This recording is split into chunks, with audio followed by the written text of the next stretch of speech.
From Islands in the Void, The Ecology and Society of the 7 Million Sisters Asteroid Belt, by the esteemed planetologist Janelle Eston Bendenbrook.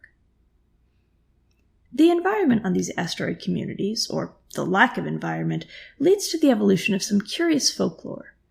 The arcologies look out on open space, where great stone shapes drift in the darkness, and people become obsessed with the idea of things out there among them, much like seafaring cultures fixate on the strange, barely visible creatures of the deep.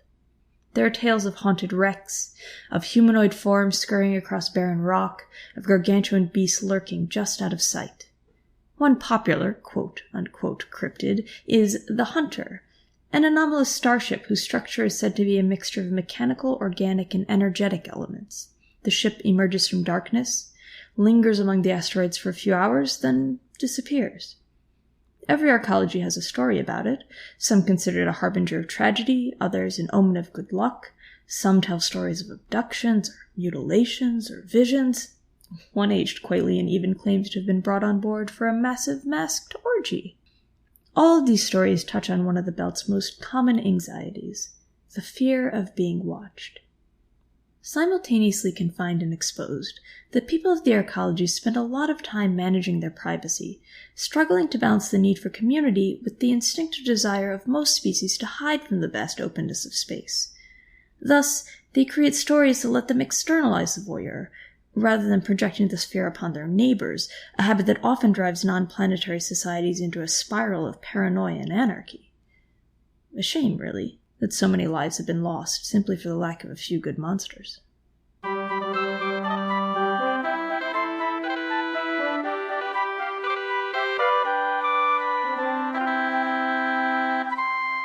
Welcome to The Chimera, a role-playing adventure podcast brought to you by the letter Q and the number 47 over pi.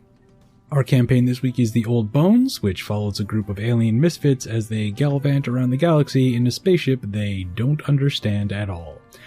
We are, as always, using a beta version of Onyx Path's StoryPath system, which will be powering their Trinity Continuum games once all that comes about.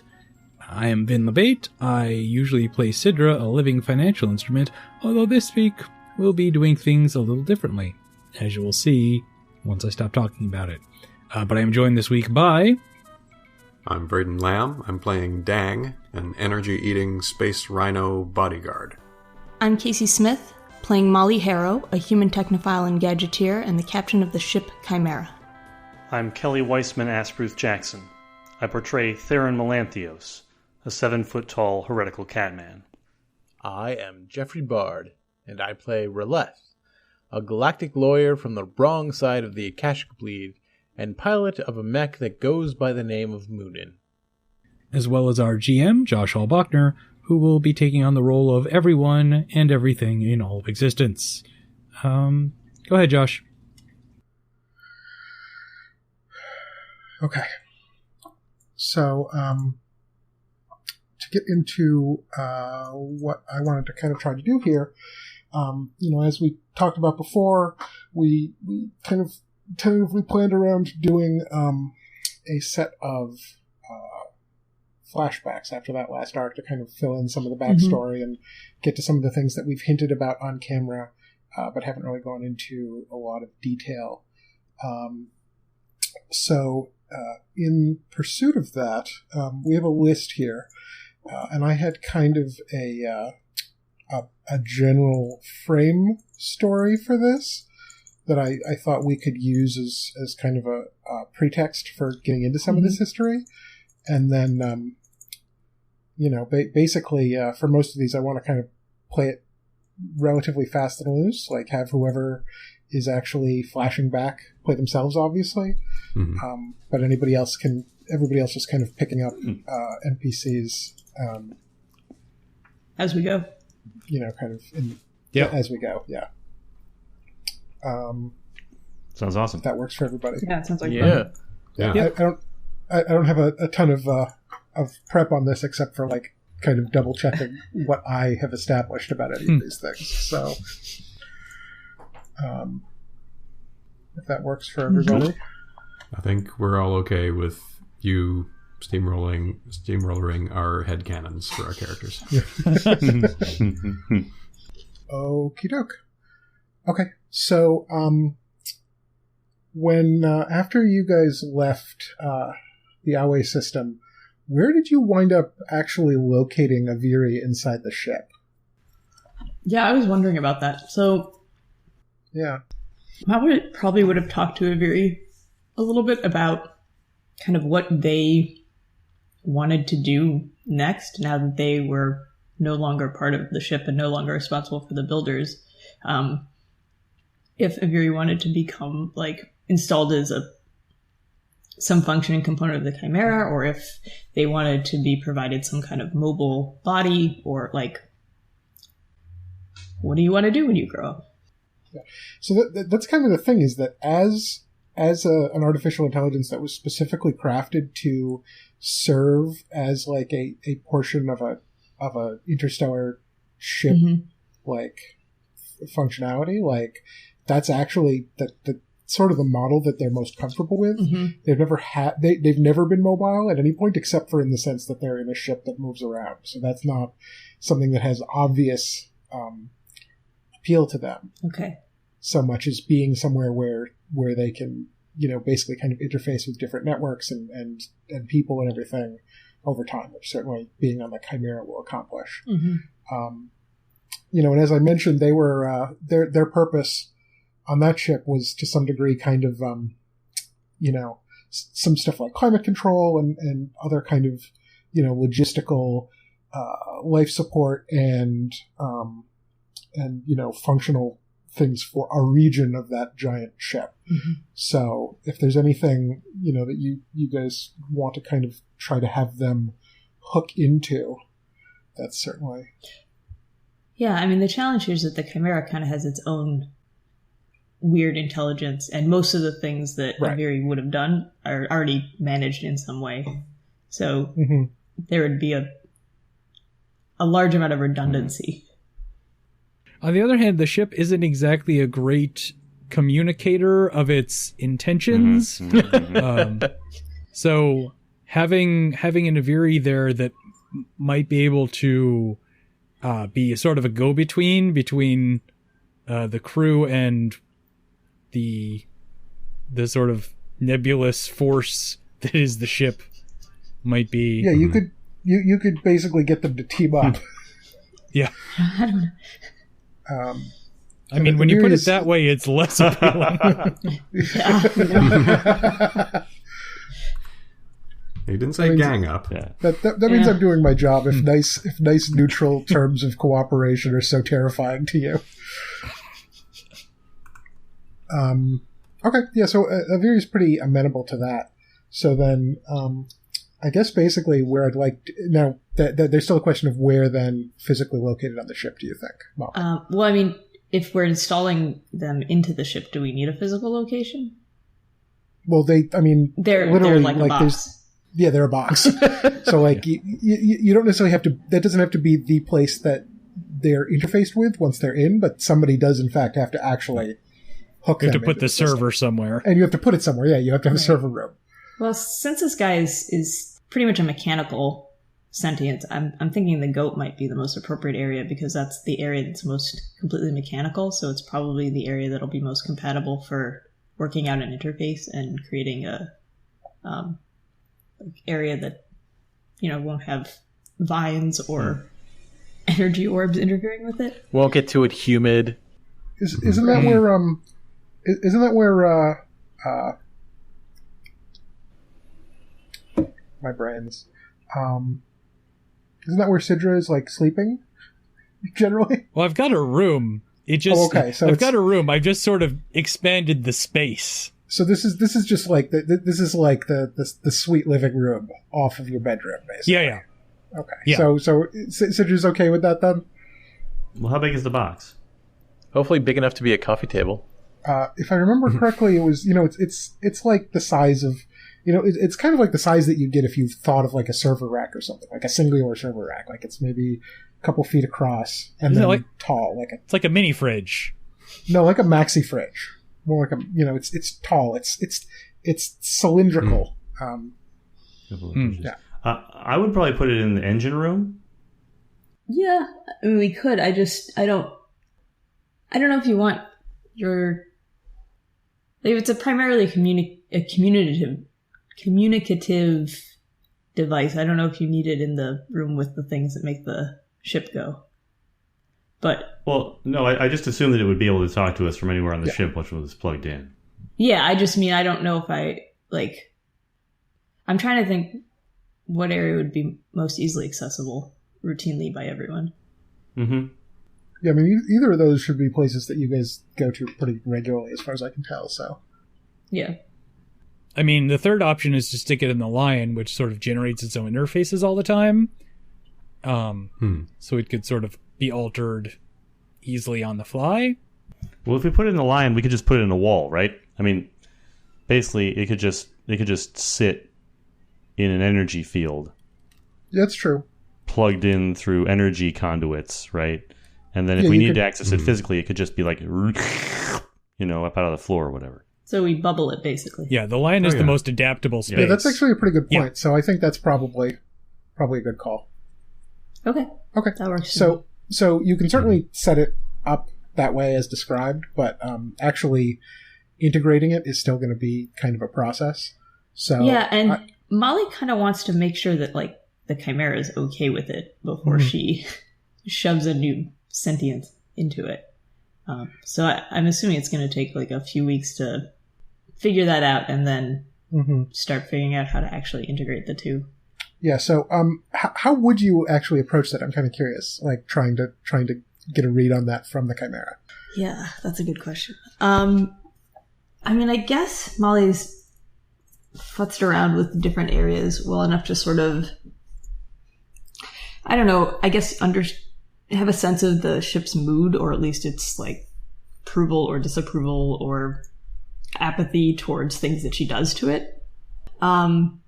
So I think what she would do is upload a simulation of her installing Aviri and see if she gauges a response, essentially.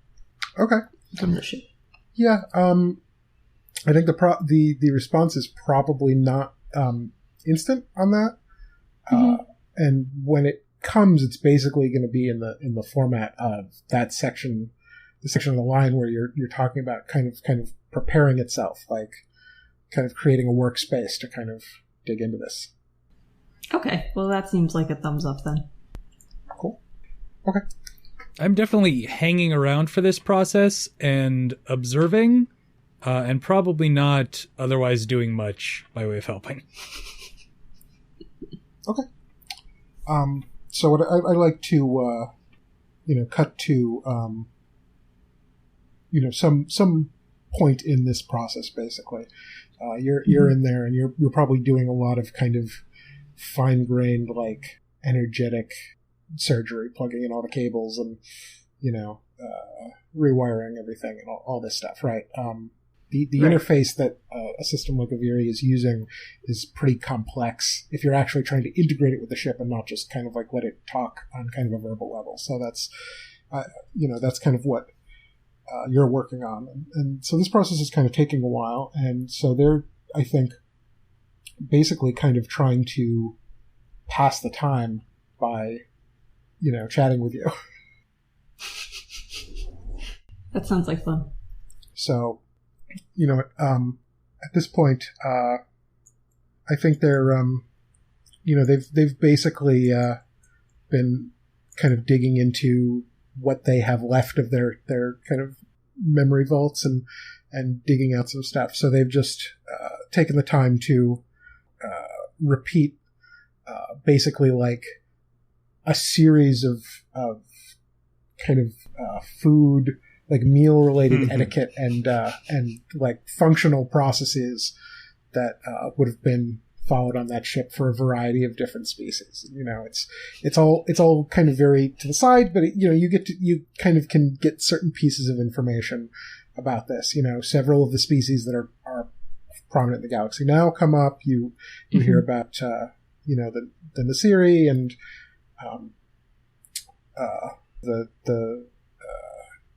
the word McCoy comes up in the course of this, very briefly. Yeah.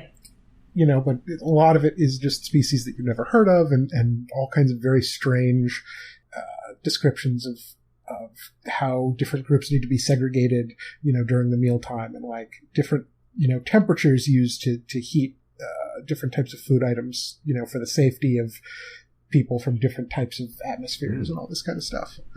I think she's actually recording a lot of these conversations just so that she can sort of filter through later and investigate terms or species that she's unfamiliar with. Mm-hmm. And so, at the point we're at, they kind of finish up one of these explanations by saying, and that covers the 37 possible configurations of the third meal on minor celebratory days. Yes. Yeah. Oh, yeah. Real cool. Uh-huh. So, they kind of stop for a second. We have been talking about this for a while. Mm-hmm. Did you want to talk about something else? Our etiquette process is perhaps a bit rusty, but we do understand from all of our previous training that one should offer opportunities for everyone to share in conversation in order to ensure a harmonious environment within the vessel. That's a fair point. I'm afraid I don't have too much to offer by way of dinner etiquette because I eat a lot of things with my fingers, so... We were hoping to hear a bit more about you.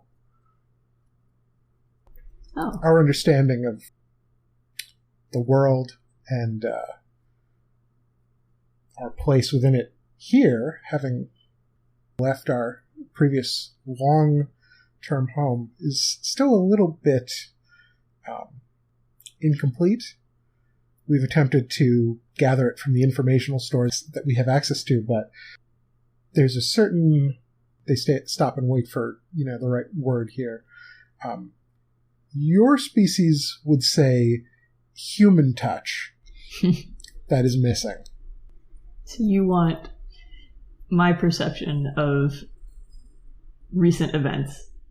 Tell us a story. Okay. So she kind of... her hand's been floating around doing various things while her hand that's attached to her has been doing other various things, and somehow they're sort of synchronized, and it always seems to come back when she needs it for something closer and then kind of zips off again. So it kind of comes back down to hover at her wrist, and she considers it and kind of wiggles her fingers and says, well, why don't I tell you about how I got this? We would love to hear it. So, I guess it started when I left Earth. My interests were in types of technology that weren't very accessible on Earth, and not many people were interested in making it accessible because compared to the rest of the galaxy, we're kind of in the boonies, and the focus just wasn't there on those particular things. They weren't deemed as important. But it was the area of study that I was most interested in, so I spent a lot of time making connections so that I could get a job on the Moon Embassy, which my family was not thrilled about. They're a little traditional.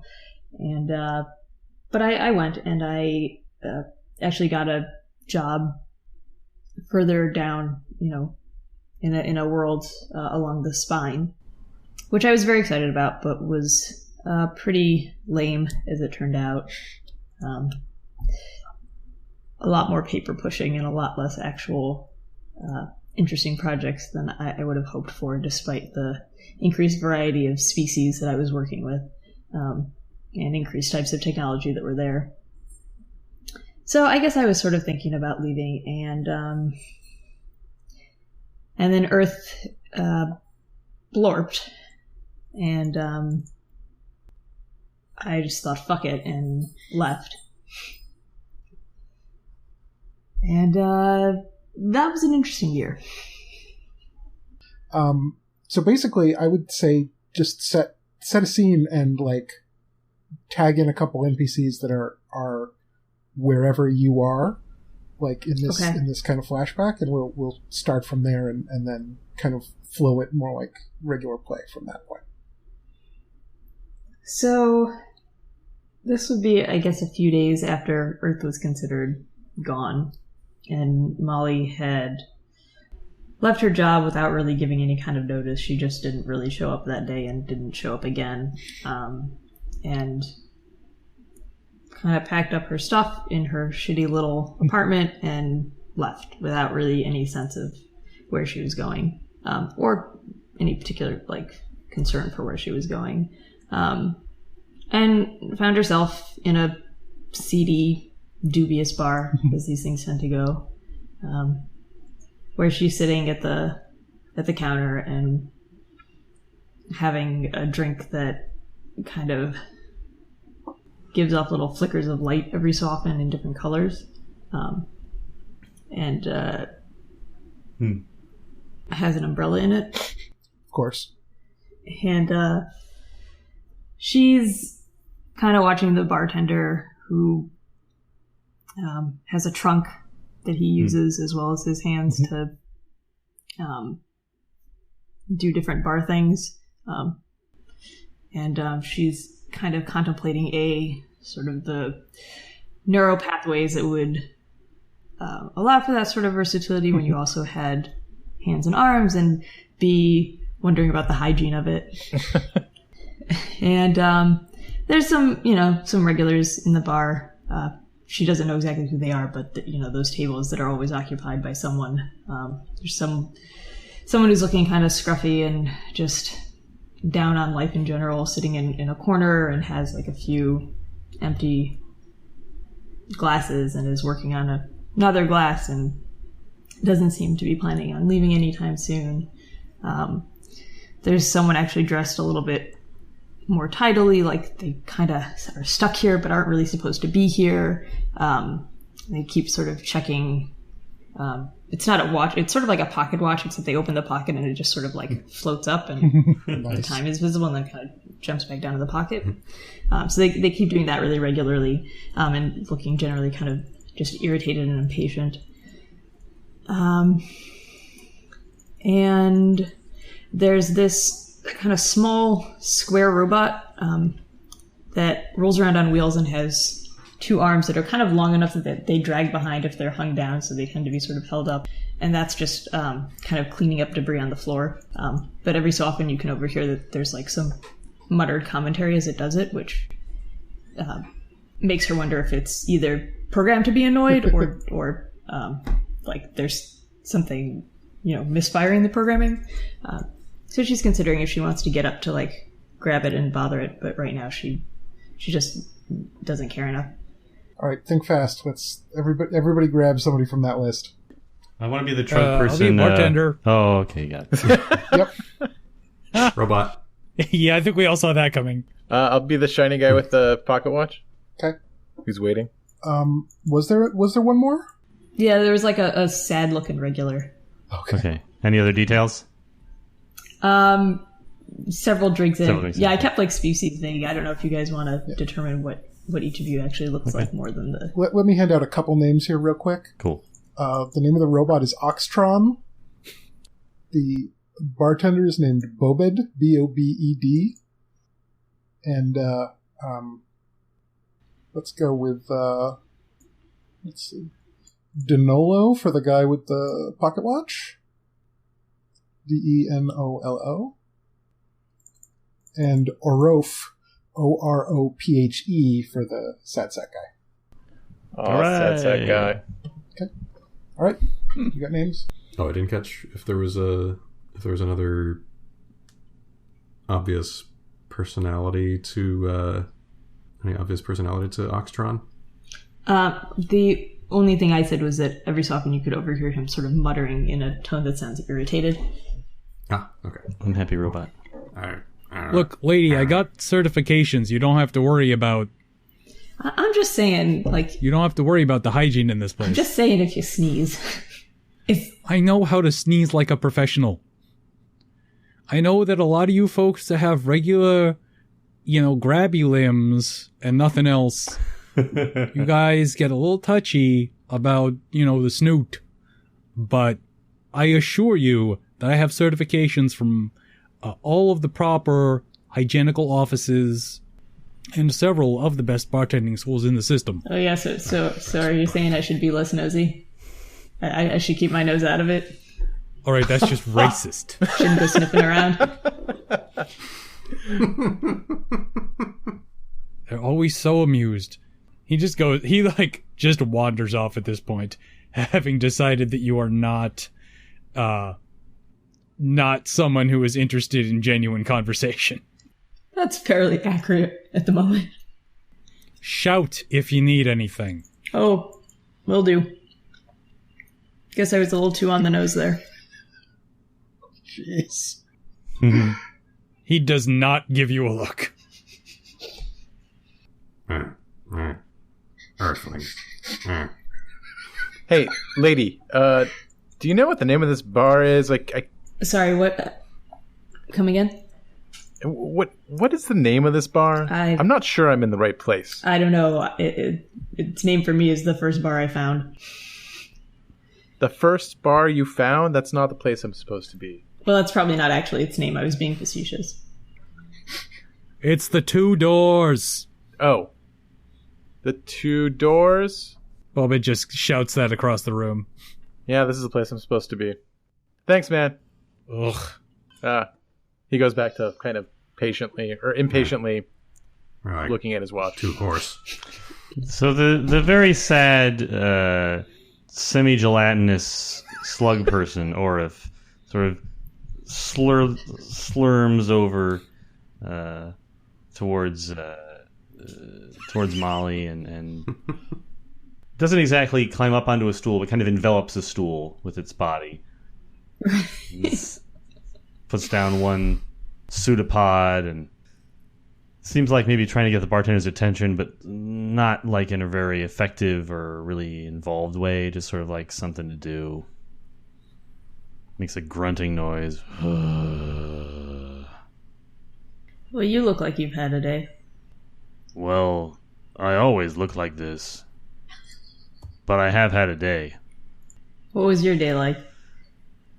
Well, for starters, I had to eat my young again.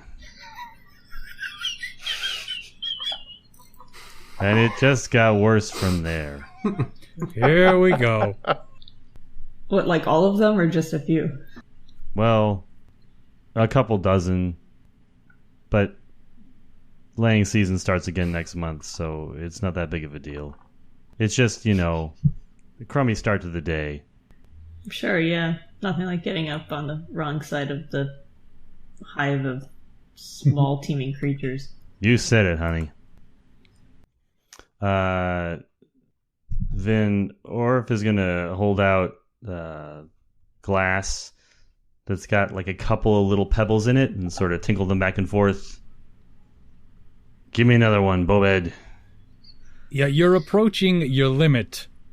But here, keep this one distracted. She is really getting on my nerves. Okay. I'll try to be stealthy about it. I won't suspect a thing. What about you? You look like... probably are unhappy for a flesh being. You're very astute for an amorphous blob. I get that a lot. Well, have you ever heard of a planet called Earth? Earth. Is that the one with the 3 rings? No. It's just a little blue and green pebble in the ocean of space, or at least it was until yesterday. I like the pink pebbles best myself. He knocks back his glass full of pebbles. Yeah, it's a... So are those like... Can I try one? Sure, you can see he's translucent, so the pebbles sort of filter back into the upper reaches of Orif's body, and they start to like sparkle and fizz inside, kind of like you're watching Pop Rocks in jelly, basically. He offers you the glass. You can there's still some in there, so you can take a bit if you want. Yeah, she just kind of plucks out one and puts it in her mouth. Yeah, it's like fireworks. That's fireworks in my face there. That's new. So she has kind of chases it down with her own drink, which may or may not be a good idea. So what happened to your pebble, honey? It's gone. Oh, you lost your pebble. That's tough. Yeah, didn't see that one coming. Hey, can I get another drink? Yeah, you can get another drink. What happened to it? Oxtron seems to be perking up. Ox, can you get this slime trail before someone slips? Nah, slime trail. What? Oxtron pulls a mop out of his front compartment that the handle just kind of keeps coming out. He seems to have a small 5-dimensional space in his chest compartment. Oh, that's... And he starts pushing it back and forth. What about this pebble? Oh, it was... What happened to it? No one knows. It just disappeared. Ah. A mystery. I guess. Yeah. Oh, here we go. Yeah. That's what that's it. That's what everyone wants. Is mystery. Is it? Well. That's, I mean... I thought it was like good Chinese food. No. Mystery. Suspense. Danger. And on that cue, through the front of the bar strides with a level of confidence and determination that is very rarely, if ever, seen in this particular establishment.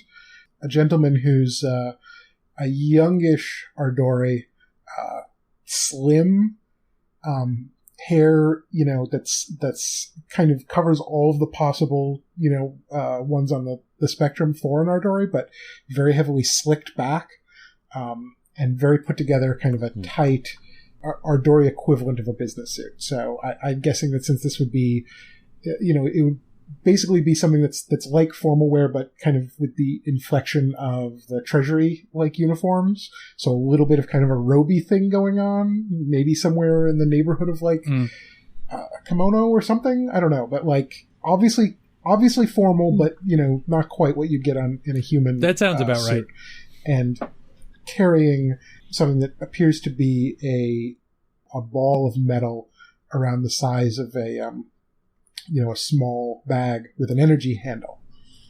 And he comes over and he sits down at the table with Donaldo.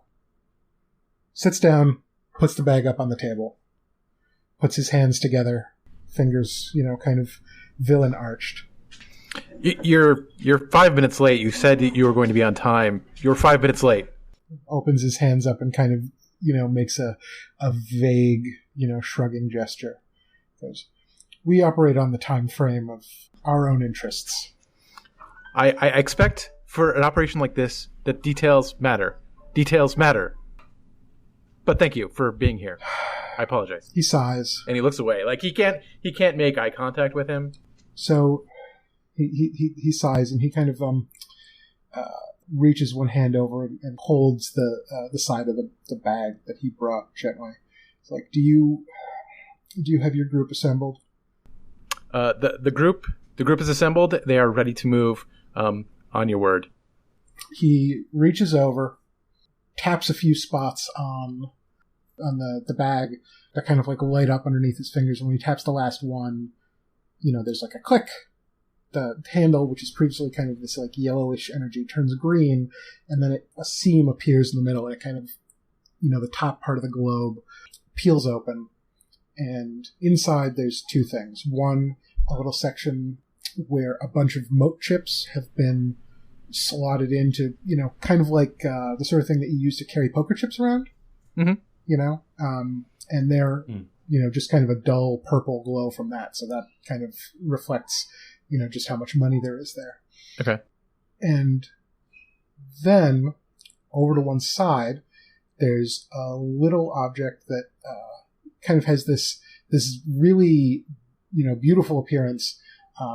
It's kind of got these metal filigree wings, sort of like, almost like a butterfly or something.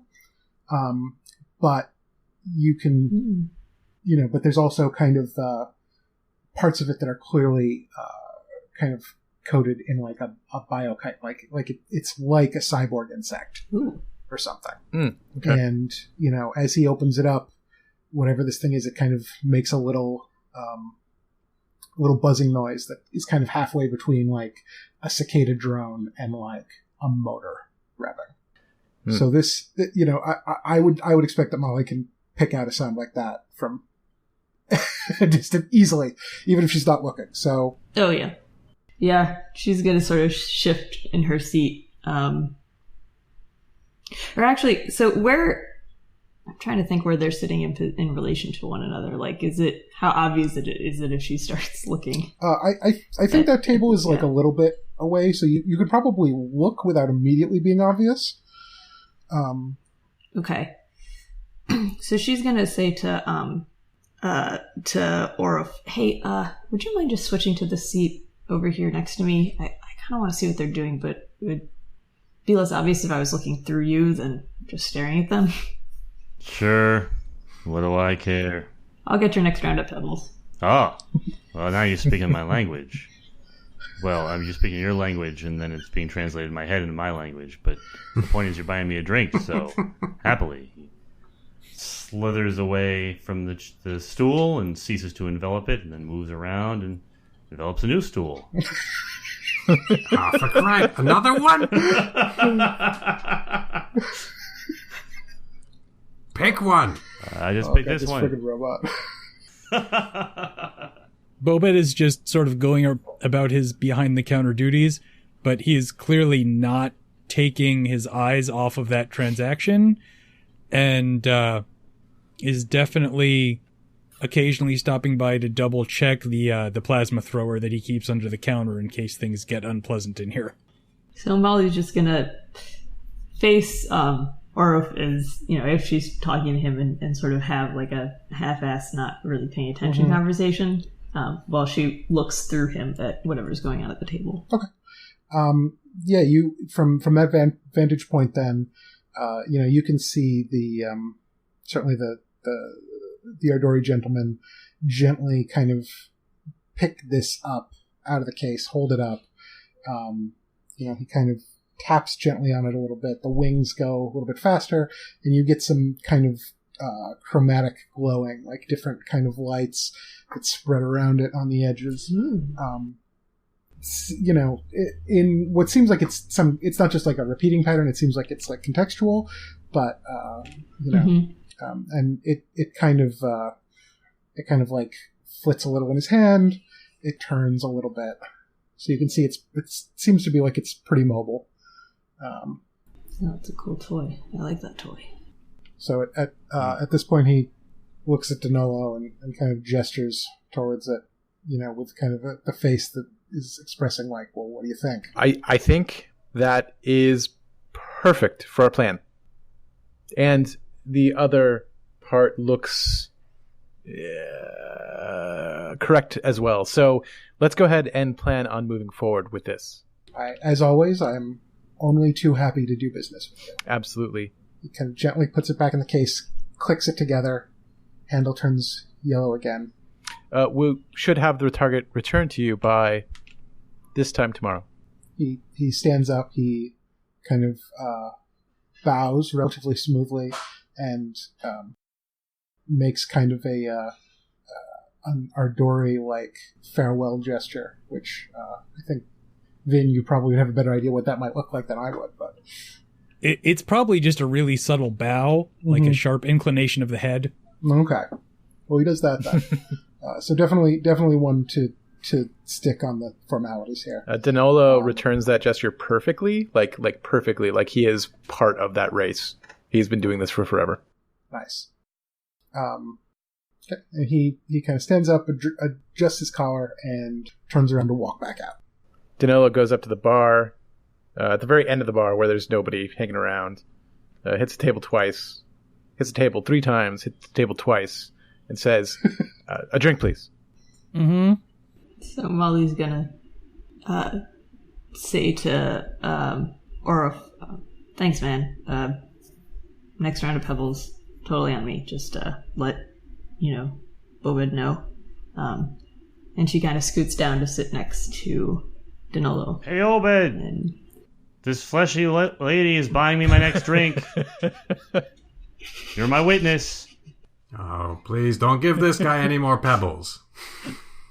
Yeah, you got one more drink and then she's buying you water. Cheap date. What, Obed, what are you trying to do? You know water's poisonous to me. Well, anything to get you to stop at this point.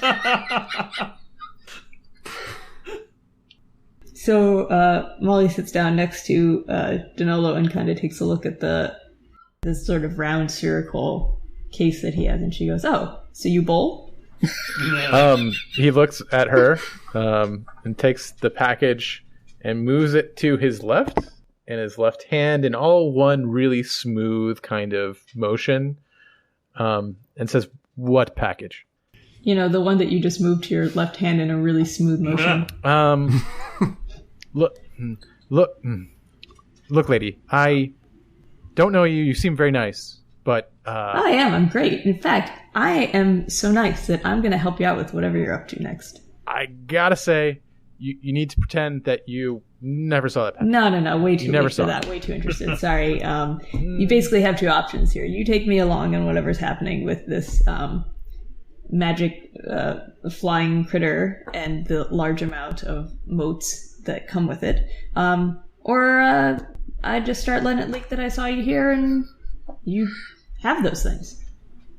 How loud is she being? Is she being really like? Can somebody? Can our goopy friend over down there? Can he hear? Oh, he's way too invested in his new drink. Okay. I think she's talking loud enough, like normal conversation. So if someone was sitting next to her, or they would understand. They would hear. Yeah, they would hear, but not like. She's not screaming. She's chatting. Look, lady, you can't do this. You can't come with. You never saw this. This isn't something that you need to be involved in. Yeah, but I did. You seem real nice. No, I'm great. I'm coming. I mean, look, we can do this back and forth for a little while if you want. I think you're just going to get frustrated, and your blood pressure, which is clearly already quite high, is just going to go a little bit higher. Or you can say, sigh heavily, say fine, and we can actually get whatever it is that you're going to do done. No. Oh, I mean, we can do it the long way. I got nowhere else to be. This is not how it works. Listen, you are mortal, right? Yes? Ish. Sure, yeah. I can make you, I guess regret being mortal. And that's not something I want you to do right now to you because I'm not being paid for it. I can make it happen really quick, though. Yeah. My team is very good. Your team's not here, though. It's just you. So, can I come with you now? He gets really confused at this point. He's used to people backing down, not even looking at him. He's used to people knowing who he is.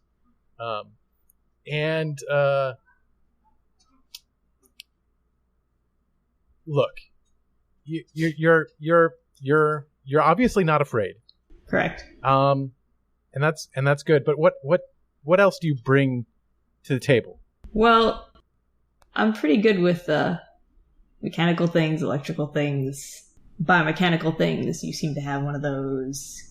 I'm guessing. Do you have references? No, I have me. I mean, you want to test me? Give me something to do. I'll do it. That sounds like fun. Let's do that. Ooh, let's do that right now. He thinks for a second. Yes, I do have a test for you. Come with me. You're the boss. He leaves the bar. Oh, wait, but we're going to take that guy too. And she points to Oxtron. Because he wants adventure. And I think Yeah, hold on. So then the space wizard takes out his glowing death stick and he swings it at the evil space wizard and he we're going now? Yeah, right now. Come on. Wait, All what? Right. I tell you, this is going to be the one that makes me. This is going to be the novel that everybody loves. You just wait and see. All right, I'll be back later. Molly reaches into her pocket and she puts down like a violet mote and says, that should cover the drinks of Pebbles and your little buddy here. And he probably won't figure out till later that it's like a hacked coin. It's not actually money. It's not money. Okay, so Danilo is going to take the crew back to his ship. He's got a little tiny, it's like a 4-seater kind of thing. It's got a very tiny kitchen, very tiny bathroom, very tiny closet. It's really built to hold one person. But it's a sleek ass ship. It is like top of the line. He put a lot of motes into this. You said So it's like a you said convertible. 4-seater, and I heard Force Eater, and I was trying to figure out what you were talking about. It's a 4-seater car. Yeah. I was like, I didn't read that extended universe novel, apparently.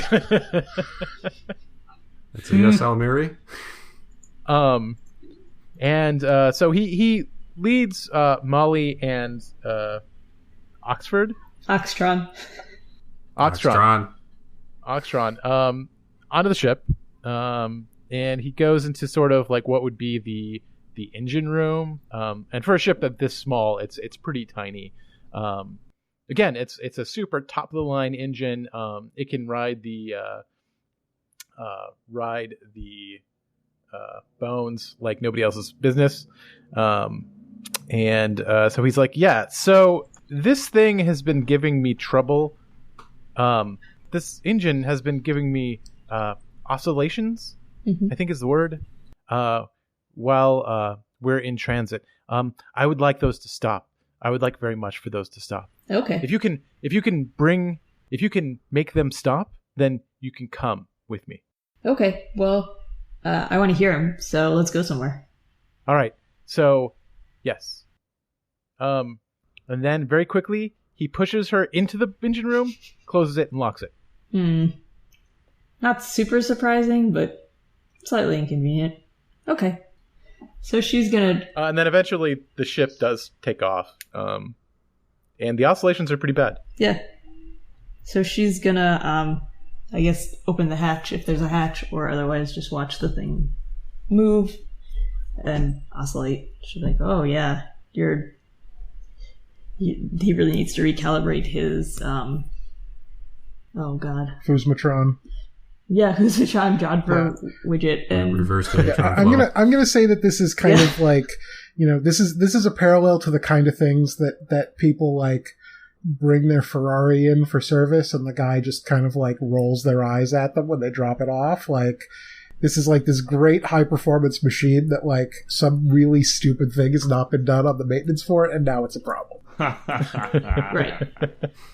So she the part's probably not going to be available because, the guy's not keeping up with it and you actually need to replace them. But she's going to kind of jerry-rig it so that the oscillations stop by, like, tightening one wheel and loosening another one and basically sort of adding, sort of the thing, like, the piece is worn down enough that it's essentially too small for the spot that it's in now. So it's not connecting as well with the parts that it's supposed to, and it causes these oscillations. So she's basically just going to kind of pad it with duct tape. Not bad. At which point she'll knock on the door. Yeah. Yes. Fixed it. So then the hero robot, he shoots into the bad moon, and it sets off a chain reaction, and the whole bad moon explodes. Oh my god. Oh, you're back. You did fix it. Yeah, it's fixed. He gives kind of like this heavy sigh. I mean, really, you need to replace it at some point, but this will hold you for a while. It's I am... This is not supposed to happen. Right. I am... Yeah, we've been through that, but it did. You... Well, I guess then you'll have to go on this mission with us. Okay. So I want to freeze frame right there, right? We're going to cut over some of the intervening parts here and go in medias res to some of the action here. So let me set the stage. So it's a kind of an orbiting space platform, large metallic halls that kind of bend through things, big kind of space windows so you can see this kind of striped bluish orangish planet that this thing is orbiting around, and all the thick stars and the big giant beam for the old bones that strikes off from the system. And currently the three of you, along with the other two members of this crew, are running at top speed through one of these hallways that is drenched in at least 3 different colors of blood and variety of kind of mechanical refuse and debris spread all over it. And there's some kind of shouting and weaponsy noises coming from somewhere behind you at this point. So the 3 of you, and then if I can get 2 more crew members here, I guess. Yeah, I think I have one I can slot in. Okay. This is like a hired-on crew, right? Sort of a piecemeal thing. Yeah, this is he got the best of the best for this crew. He's always organizing temporary crews. Yeah, so sort of slinking by your side is a creature of about 4'8", dressed all in very ragged hides, with a sort of large poncho, and you've never seen her face because it's covered by a mask that's mostly a large animal skull that has a lot of like beads and weird decorative bits hanging off of it, and a sort of like almost like a mane of weird spines down the back of it. And you've never gotten a name for her. You just know her as the Bog Witch of Zed. Oh, God. She has... I had a feeling that's who that was going to be. Yes. She occasionally just reaches out from under the poncho with what looks to be a glass flintlock, and a loud shot rings out, and usually someone falls down, but occasionally they implode. Okay. All right. And one more. Okay. This other fellow is a Qualian. Apparently missing the left eye. It's been replaced with a cybernetic doodad that also like sort of has a metal plate that covers about a quarter of that side of the face. Kind of a messy, like a, I guess sort of like the space equivalent of a tank top and a bandolier, carrying 2 large guns, chomping on a cigar, looking gritty and like early 90s Leafield-esque. The space equivalent of a tank top is my favorite phrase now. Yeah. Do you have a name in mind? Quan McLean. Wow. Oh my God. Oh boy. Oh boy. Okay. So yeah, you're running down this hallway. What do you do? Oxtron's bringing up the rear. He spins around, opens up his chest compartment, and some floor cleaning liquid gushes out. Just the soapy, slick goo. Hopefully slipping up any pursuing elements. Okey-doke. And then pulls out a spray can of scrubbing bubbles and squirting,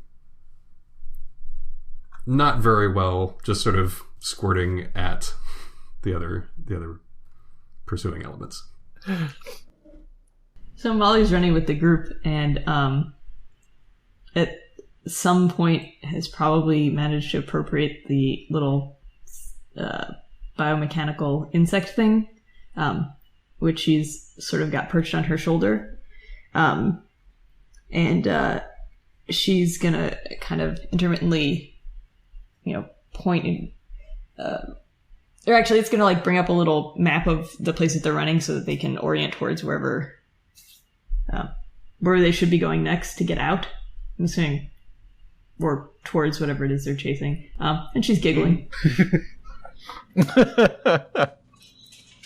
Danilo is looking at his watch as he carries the target that he retrieved for this mission.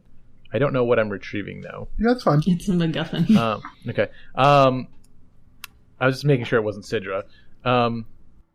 And then he's every once in a while he does something with his watch that sort of shifts the space between where they're running to and makes it shorter. Nice. So he kind of collapses space temporarily as he's moving forward. Oh, it's a real pocket watch. Mm-hmm. Okie doke. So, Molly, you are tapped into the I guess viewport senses connected to the device that we saw earlier. And once you kind of manage to achieve your objective there, you basically kind of send it flying off at a high speed through the corridors to kind of try to scout things out, and it's kind of given you the path that you're currently running down as something that looks to be fairly clear, but you're getting a viewport now of basically the docking bay where your vessel that you're trying to return to is, and you can see that there's about 10 mercenary types and one kind of nervous-looking scientist who are all kind of lined up in the space between where you are and the ship. So you'll come into this docking bay area, and they'll all be there in your way. So Molly kind of looks over at Danilo and tries to face her running so that they are side by side. She says, "Hey, are you expecting company when we leave? I mean, are you meeting up with people? Because there's people waiting for us." No. We should have a clear run straight to the ship. That's what the plan was. Somebody fucked up. Well, we do have a clear run up to the ship, but then in front of the ship there's 10 people and a little guy. Wait, he stops. Hold, stop. Hang on. What is it now? We need to figure out a different way out. I don't think we can... We should not go forward. What's the problem? Molly, can you find another ship for us? Sure. Let's see. So she'll have the little creature sort of zip around and show her any other ships available. Okay. So this station is pretty big. This is not the only docking bay, and these people seem to have positioned themselves pretty thoroughly to deal with you guys in particular. So there is another bay, maybe half again as far down one of the other corridors that is currently locked up, but where there is kind of a small, not particularly durable, skimmer type vessel that seems to be unsecured. Okay. There's a bit of a jalopy this way, and she kind of jerks her head in the direction of the upcoming corridor. Then that's the direction we'll go. Let's do it. Come on, everyone. Okay. As you're going, some of the pursuing forces manage to get a lot closer, come around a corner, and are bearing in on you, dropping some shots. Pretty basic, plasma type weapons firing off all around you. Any of you guys doing anything in particular? We got what Oxtron was doing a minute ago. Anything else any of you are going to do to kind of particularly deal with the pursuit here? Quan is doing a lot of shouting and shooting. Go, kid, go! Get behind me! That's sort of very, very like filling up the room with a presence. I'm not saying that's necessarily effective as a defensive strategy, but lots of one-liners. I'm getting too old for this shit. Right. The bog witch sort of moves up next to him. You're all very noisy. Wake the dead. And she pauses and laughs to herself for an overly long amount of time. And while she's doing this, she's sort of sketching on the wall with her sort of claws. And then she sort of waves and a wall of green flame just sort of rolls down the hall away from them. Nice. Wow.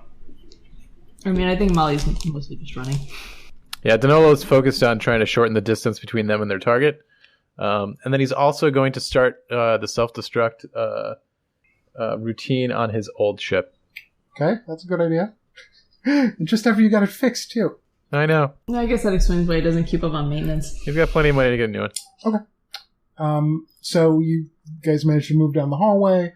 You're able to, electronically open the lock to the hangar bay itself, like just before you're about to get there. Door swings open and the five of you can each all run in and then close it behind you, which is good because just there afterwards you hear boots and everything, come running into the hallway behind there, and almost immediately people start banging on that door with something. So there's something they're trying to get through. It seems likely that they'll be able to manage it, but not right away. So you're here. There's, this other ship that is here. Nobody's manning it, but it does have kind of an elaborate set of basically like tractor beam lockdowns that are holding it down. So there's some kind of system in here that you need to kind of disengage in order to get this thing out. Molly, tell me you know how to do this. Tell me you know how to do this, Molly. Molly? Yeah, probably. Molly. Let's find out. Okay. So she'll find a control panel or just a wall panel and pull it open and see what the deal is. Okay. Yeah, there's these things, they're all hooked into the centralized computer system. They're kind of a combination metallic clamps to actually just physically hold it in, and then a tractor beam type thing that comes from the same place and actually connects to the body of the ship. So it's pretty tightly locked down here. Each of these is kind of connected to, a subsystem that you have to kind of unlock, right? Like, somebody has some big fancy like key device that they normally use for that. That isn't here. So you kind of have to go into it manually, and just kind of one by one you can go in and pop those off. So you get in, you poke around it for a little bit before, one of the things clicks open, the tractor beam on that one goes off. That leg's free. More banging. Mm-hmm. You see sparks start to fly from one corner of the door. She'll try and work a little faster. Okay. Anybody else doing anything while Molly's working here? I think Danolo's going to try to make the door bigger than it is. So it takes them longer to get through. Okay. At the same time, the bog witch has produced a sort of flask of weird, unpleasant fluid and is painting runes around the outside of the ship. Okay. Quan is near Molly with sort of his back to the wall, breathing unnecessarily hard, looking at her like, take your time. It's not like we're in a rush or anything.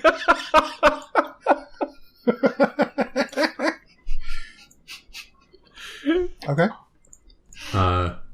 Oxtron mops Molly's brow and says, don't worry. These guys got nothing on those bastards at the publishing companies. Quandom House. Little and Green. Oh, boy. I tell you, they wouldn't know a good novel if it came up and bit them on the cloaca. Oh, no. So with that, you're able to, kind of click through. Second one pops open. This is the one that's holding in the, basically the front of the ship. It, clicks open mechanically. Tractor beam goes off. This also basically enables the entry hatch to be accessed. So, the ship can now be entered. All aboard, everyone. All right. Danolo kind of backs up into it, finds his way to the pilot's seat, starts doing the process to start everything up. And there's two more tractor beams, right? Mm-hmm. One more. Yeah, Molly's staying out to work on those. Okay. But if we can pull free without getting all of them off, that's okay too. Is everybody else getting on board? Definitely. Yes, I am. Yep. I am, I think, right back at the door of the ship, so facing the potential oncoming traffic, and just reloading the flintlocks and waiting for the door to close so we can leave. Okay. You go in to unlock the last of these, and you basically discover that it's jammed. Like there's a physical mechanism that needs to be freed up here, and it's not responding to the system. Yeah, fuck. So you've got the computerized part unlocked, but you're going to have to actually go over and do something to this to physically get it removed there. Okay. So Molly kind of runs over to see what she can do, what's jammed, and kind of she's got like a Swiss Army knife or something, but so she sort of pulls that out to see if she can winch this thing open. Yeah, it's it's a mechanism like it's big, chunky metal. There's some kind of like fancy microtech like servo motor thing in there somewhere that actually causes it to open, but then there's also a series of kind of like interconnecting pieces that basically allow it to actually move, and it seems like a few of those are caught against each other on kind of the inside of this claw in a way that's accessible through like kind of a hole on the outside, but like within the mechanism. Oxtron wheels up and offers up a little can of WD-45, maybe? Because it's the future. Thanks, buddy. She grabs it and sprays it in and see if that helps. Danilo tries to, push the thrusters a little bit, see if he can get free by himself. Okay. Okay, and so Molly, you're just going to go in and kind of try to unjam it? Yeah. Okay. So, you go in. You're kind of rooting around in there. There's kind of a big explosion and light, flash of sound. The door to the hangar bay basically blows off, and one of the individuals here, one of the kind of mercs with the weapons here, comes in, sees what you're trying to do, and it happens almost faster than you can react. He comes down, points this big kind of plasma rifle thing at where you're working on this, takes a shot. Mm-hmm. You almost don't feel it, but it clips right through your arm. Right. Just as you're basically able to kind of click the last piece into place, and the thing starts to open up. Is it you're making a mess. It's just real sudden. It's and it's a superheated plasma weapon, so instantly cauterized, I guess. Right. Kind of lightsaber style. So nice and bloodless for the PG-13. Right. Gotta maintain that rating. Or black blood, yep. I guess. Yep. Right. Wolverine stabbing 10 guys is okay. Yep. Oxtron will trundle up the front of this guy that just shot her and do some scrubbing bubbles in his eyes. Okay. All right. He's being scrubbed as we speak. Okay. So this last thing is unclicking. You've basically got things set to open the airlock door once you got all these unclicked. So that starts going and air starts to rush out already. You're still maybe, a few feet from the door of the ship, and air's streaming out, and you're down an arm. So what are you going to do? I think, was it a whole arm or just the hand? Well, it's like the hand, right? I think it's like to just below the wrist. Yeah. Well, yeah. So she's gonna kind of. Yeah. I guess there's not really any time to think or be snarky. So she's just gonna grab Oxtron up under one arm, okay, and run for the entrance to the ship. All right, you make a dive for it. You can basically kind of jump and roll in as the back hatch is kind of closing up. People are shooting in. Little things are catching on fire inside this, but also all the air is starting to get sucked out, and they got in here by blowing the door up, so that is kind of not working out so well for them necessarily. Right. So after a moment, they start to realize the problem here, and some of them scramble to flee as quickly as possible, while some of them try to rush over and get to the computer system to stop the door. But, you set this up, so certainly they're not going to be able to do that until it's open enough for you guys to get out. I think at that point the ship, I assume that Danilo guns it here. Yep, absolutely. So he, you hit it, full speed, shoots out of the doorway, kind of rattling and clanging and everything, off as fast as it can. And, Molly gets another maybe 10 seconds to say something, snarky or weird if she wants before she passes out. Yeah. She says, I actually thought that would have hurt more. Okay, and then... yeah, and so I think at that point the next thing she remembers is waking up on a cot in the back of the same bar with a few motes tucked into her pocket, and her arm nicely bandaged, but no other note. So she kind of sits up and assesses how much excruciating pain she's in at the moment. Yeah, it's probably not great. Yeah. And realizes she's in a bar and says, "Can I get a drink?" To the air. But that someone will hear. Yeah, and I imagine that Oraf is still right there at the bar, right? Tinkle, tinkle. Oh, hey. How are the kids? Still eating? I got some new ones now. Hopefully they'll be less delicious. How do you know until you try? Don't tempt me, lady. Oh, look, she's awake. Here's your bill.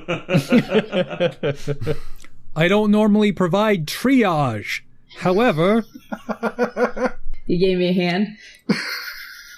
No. Yeah, I'm adding 30 mote fee for puns. That is per pun. So, go ahead. All right, let me count and see how much I've got here before I make any more. I gotta go slow because I've only got 5 fingers. Come on, Bobed. Don't get your nose out of joint. I love this guy. This guy's my favorite guy now. So you I can just find. Okay. So, I think at that point we get the wavy Wayne's World fingers. You kind of finish that story, and there's kind of a long pregnant silence from Avire, kind of waiting to see if you're going to punctuate that with anything else. So she says, yeah, that's how I lost my hand. How I got my new one is a different story, but I feel like I've talked long enough. That is not what we expected. Did you have a hypothesis? We assumed it would be more scientific. I learned something. That does appear to be true.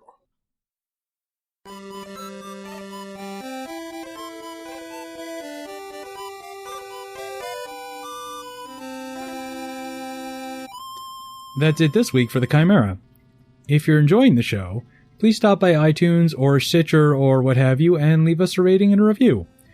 I realize that, like every podcast asks you to do this, but that's because it works. Reviews move us up the charts and help people to find us, and that's what it's all about in this high-stakes game of pod, eat, pot. Okay, this isn't going anywhere. Anyway, it would be nice if you did that. We would appreciate it. Also, you can find us online at thechimera.space, which is our central web space thing, and our Tumblr, or on Twitter at ChimeraPod, or on Facebook at ChimeraPod, or you can email us directly at itsthechimera@gmail.com. And tune in next time in 2 weeks for more of this thing that we do. The podcast thing. Also, I should say, we don't really have a fun post-credit thing this time out. So instead, the Chimera proudly presents whatever is next on your playlist. Enjoy!